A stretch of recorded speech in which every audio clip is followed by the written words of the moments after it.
In August 2021, the National Cyber Security Centre became aware of malicious cyber activity affecting the Parliamentary Council Office and the Parliamentary Service. New Zealand's tonight in a tricky situation after the government confirmed China, our biggest trading partner, tried to hack the parliamentary network. This is the first very serious attack that I'm aware of against one of our democratic institutions. What do you think the Chinese were trying to achieve? Tends to involve trying to gain information for strategic advantage.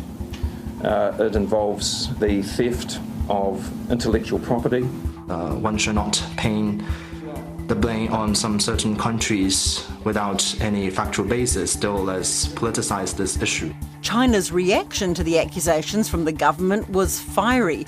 New Zealand is barking up the wrong tree, it said. China was being smeared without facts. Yeah, this is a first for New Zealand, publicly attributing a malicious cyber activity on our democratic institutions by China. That's a big step for us. It really is very rare for New Zealand government to speak up and name and shame another state for a hostile or malign act. So you're 100% sure that these attacks came from China? It sounds like the Chinese are denying this. You are 100% unequivocally saying that these are coming from the Chinese government. I trust our security agencies. Our analysis enabled us to confidently link the actor to the People's Republic of China, specifically the Ministry of State Security. Hi, I'm Alexia Russell, and today on The Detail, what was behind the Chinese cyber hack? Why are we only hearing about it now? And where do we go from here? Well, Newsroom's National Affairs editor, Sam Suchdeva, literally wrote the book on this. It's called The China Tightrope. And tightrope is the word often used to describe the manoeuvres involved in calling out our biggest trading partner when we don't approve of what it's doing. Even the way the news was delivered had nuance. It's a classic New Zealand understated response to international crises or a notable situation. So we had a press release that came out from the Minister for our spy agencies, Judith Collins, announcing that New Zealand's parliamentary networks had been the subject of a state-sponsored Chinese attack, cyber attack, in 2021. So it's a little bit old, a few years old, but access into the parliamentary service networks and the Parliamentary Council Office, which is in charge of, producing and overseeing legislation. So, quite a big deal. It came on the heels of the United Kingdom and the United States making announcements about their own experience of Chinese state-sponsored attacks. The United Kingdom judges that these actions demonstrate a clear and persistent pattern of behaviour that signals hostile intent from China. Ours is slightly different. It was a different group in question that was doing it, but I think the synchronicity of the announcements is no accident either. Why are we only hearing about it now? I think it's a mix of the technical and the political from what was said about it earlier this week. It has taken nearly 3 years for that calling out to occur and for the attack to be made public. The former PM, Chris Hipkins, did not address it with President Xi Jinping when they met last year in Beijing. We raised a number of issues, but this was not one of them. Nor was it discussed just last week when Christopher Luxon sat down with China's Foreign Minister Wang Yi in Wellington. Our officials raised malicious cyber activity earlier in the month. In my short meeting with them, I didn't raise this particular incident. Why not? Authorities say it took time to bolster internal systems and then build a case, but also to compare notes with other countries and coordinate a response. So the GCSB Director General, Andrew Clark, was asked about this, as were the politicians, and he said that, it takes time to go through the attribution process. You need to, dot your I's and cross your T's and be very sure before you make a statement about this, saying that it is a state-sponsored group, because the consequences of going early and getting that wrong would be quite significant, funnily enough. Well, especially to your biggest trading partner. Well, precisely. And that's probably where the political element comes in as well. I think he said ultimately it was a decision for the government to make, the government of the day. And there would have been discussion around, China is a very important trading partner, a very important partner in general. How do we do this? Do we go alone? Do we go in tandem with other countries? And I think that was quite important from the sounds of things, to make sure that we weren't sticking our neck out on our own, that we did have the UK and the US, fellow Five Eyes members, joining in and saying, look, this is not a one-off, this is a systemic problem that we're dealing with. But we haven't gone as far as they have we? No, we haven't, and that is partly practical. So they have both announced sanctions against the state-sponsored actors involved. We can't do that, literally. Well, almost literally. We don't have autonomous sanctions legislation. We could pass a dedicated law to do that, like we did with the Russia Sanctions Act after the invasion of Ukraine. But that would be a higher step, a little bit more complicated, and I think the government has said that there's no desire to do that at this stage, that they think publicly naming and shaming China goes far enough. The government this morning issued a statement of condemnation, calling the use of such cyber espionage unacceptable. And the Prime Minister, Christopher Luxon, says officials will deliver that message directly to the Chinese ambassador.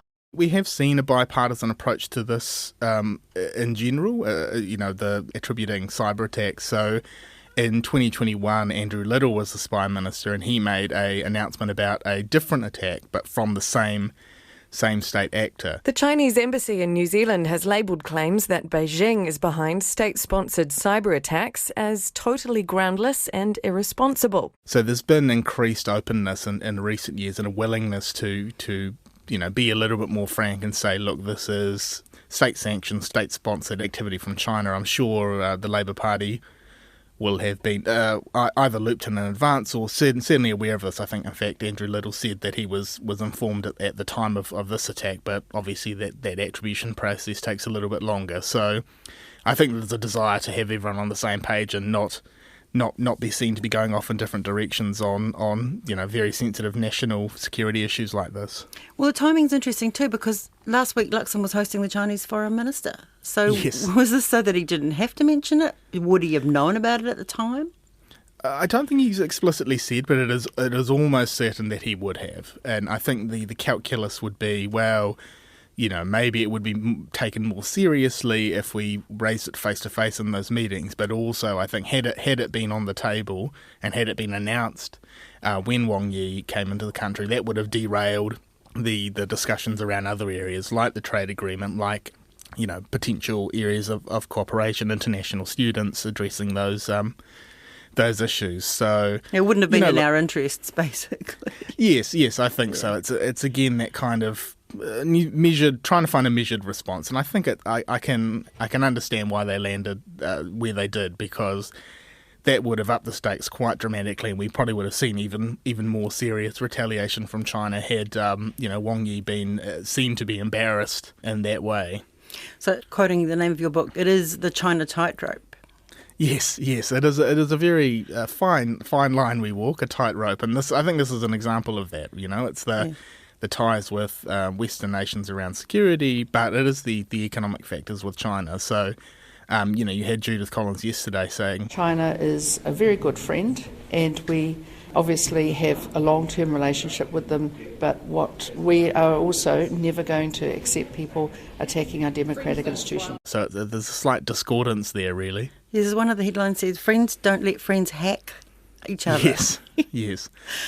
Not quite true, I would say. And, if you look at the history of, say, the Snowden files, there have been cases where some of our friends, the likes of the United States, have in fact spied on their allies. So probably overly simple. But I think, there is a broader point to that, which is that, we talk about how close we are, and yet we're sort of surveilling each other or trying to hack into each other, or the Chinese are trying to hack into New Zealand's system. So it doesn't quite sit right, does it? No. Sam, what data has been taken? Do we know? Is it like the Waikato DHB hack? Our personal information? Should we be worried about it?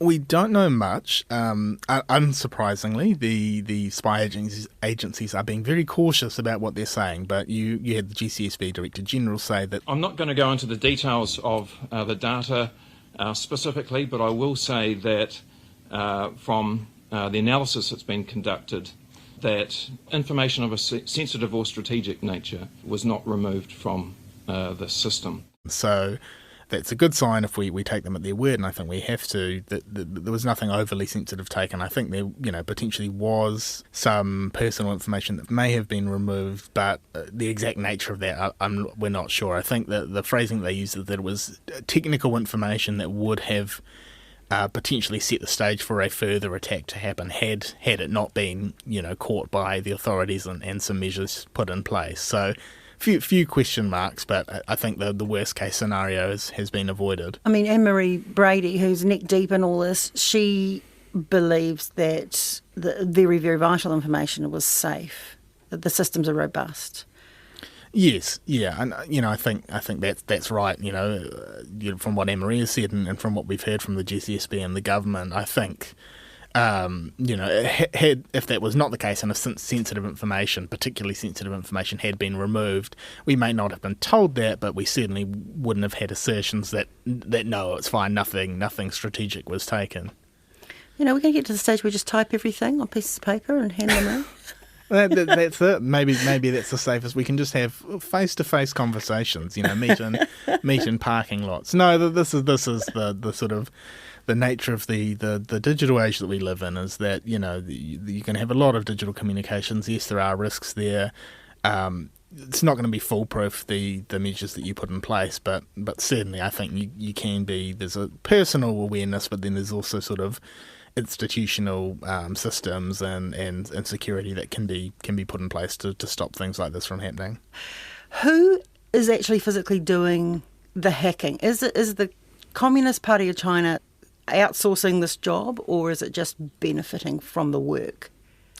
I think it is outsourcing it. So the terminology that gets used is state-sponsored actors. So it's there's sort of front groups that are set up, companies or through other organisations, and it's at a bit of arm's length from the Chinese state itself, and that's to have plausible deniability to say, well, look, no, they're not a state employee. This is not something that we are doing as a government, but in fact there is financial backing there. There's a degree of direction that comes from the state. In this case, it's the Ministry of State Security in China, which would handle cyber warfare like this. So it's having a little bit of remove, which allows them to sort of claim that their hands are clean, but in fact they are quite thoroughly involved in actions like this. What do they want from us? What are they looking for? I think it's a mix of things. In New Zealand's case, yes, we are friendly with China, but we are a member of the Five Eyes Intelligence Alliance. We do work closely with the United States, so it's useful, I think, for China to get what information it can in terms of discussions between governments, the work that is done around legislation which may affect China. I think there's a sense on the Chinese side that New Zealand and the West in general has become more hostile towards it in recent years. I think we and others would say that's because of China's actions. But it's defensive to a degree, but obviously offensive. It's trying to gather information about its critics, and that was the case in the UK and the US more explicitly. British politicians were the subject of hack attempts, surveillance attempts. We haven't had that confirmed here in New Zealand's case, but that's the sort of nature of the work that they're doing and the information they're after. Although the GCSB Director General did say that some politicians here were targeted during the election and that they had to basically, save them from themselves. They had to say, this is what's happening to you. Yes, yeah. I think that's been a mission that our spies have been on for a while. They've been a bit more upfront about this. They released foreign interference guidelines for politicians. That must have been a few years ago now, trying to explain, this is how you might be approached, this is the sort of, information that they might be after, and this is why you need to be on guard. But, I don't think everyone heeds that message, has read those guidelines, and, when you're on the campaign trail and you're just trying to, get as many votes as you can, I can understand why you might not apply the due diligence that you perhaps should. So, yes, they talked about that. That came up at the Intelligence and Security Committee this week. You had the NZSIS Director General Andrew Hampton talking about the attempt of foreign states. He didn't name China, but they're almost certainly involved to build influence with candidates, with parties, and in particular with candidates of certain ethnic backgrounds. Are we, in a sense, a little naive about this? I mean, I guess if someone approaches you and offers to donate to your campaign, you're kind of not asking too many questions because you need the money.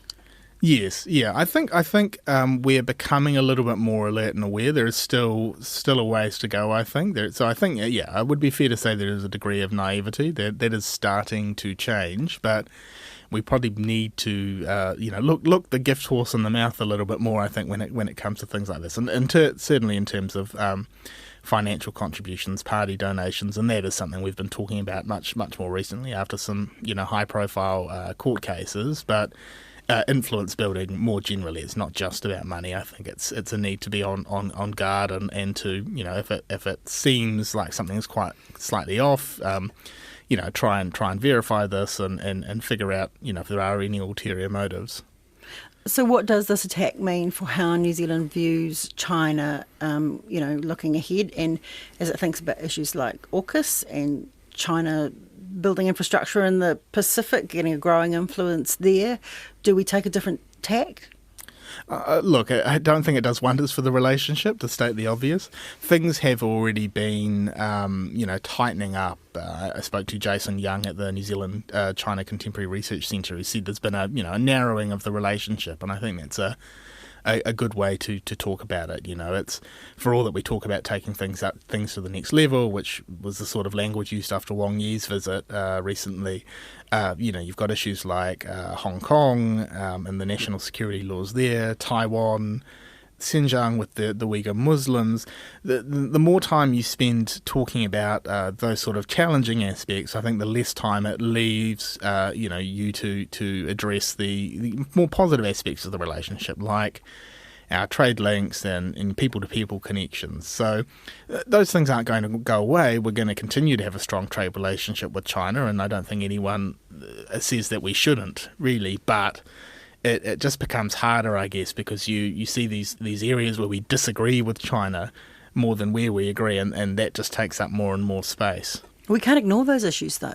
No, we can't, absolutely. And this is the sort of the problem that we're grappling with, and we have to deal with that. And I think, there are some who are, probably too focused on the golden days of the relationship, where it was all about, the good things and trade, and they don't, I think, in my view, recognise that China's actions have changed as well, in the way that China is trying to assert itself in the world and more than assert itself, interfere, I think, in the affairs of other countries, and there's an irony in that, because China always says, when there's criticism of its actions, that countries should not interfere in the internal affairs of another country, but then we see actions like this, a cyber attack on New Zealand systems, and yes, they've denied it, but I don't think we can give that denial too much weight.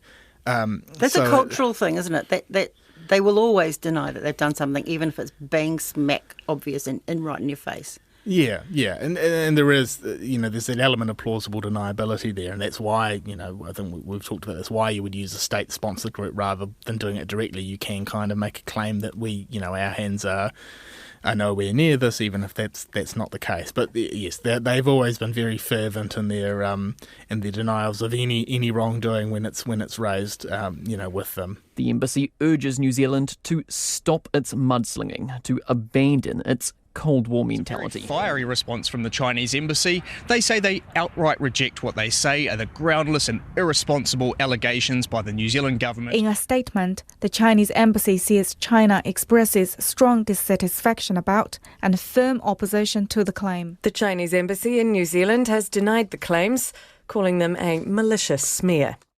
A normal response, apparently, but the pattern of their responses indicates they don't really care.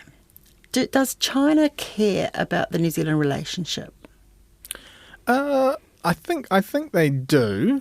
I'm not sure that they are particularly concerned about how incidents like this will affect it. I think they know that New Zealand gets a lot of value. I hate to put everything in economic terms, but this is what it comes back to a lot of the time. New Zealand gets a lot of value out of the Chinese market in terms of our businesses, exporters. So we will probably let things slide in ways that we wouldn't were it the case for other countries. I think that probably helps to give China some backing, I guess, in terms of issuing denials like this, but also, carrying on and doing, further cyber attacks, because it knows that the bar would be quite high for New Zealand to take any significant, economic or retaliatory action. Yeah. And is this a reason to urgently address the issue of having too many eggs in the China basket when it comes to trade?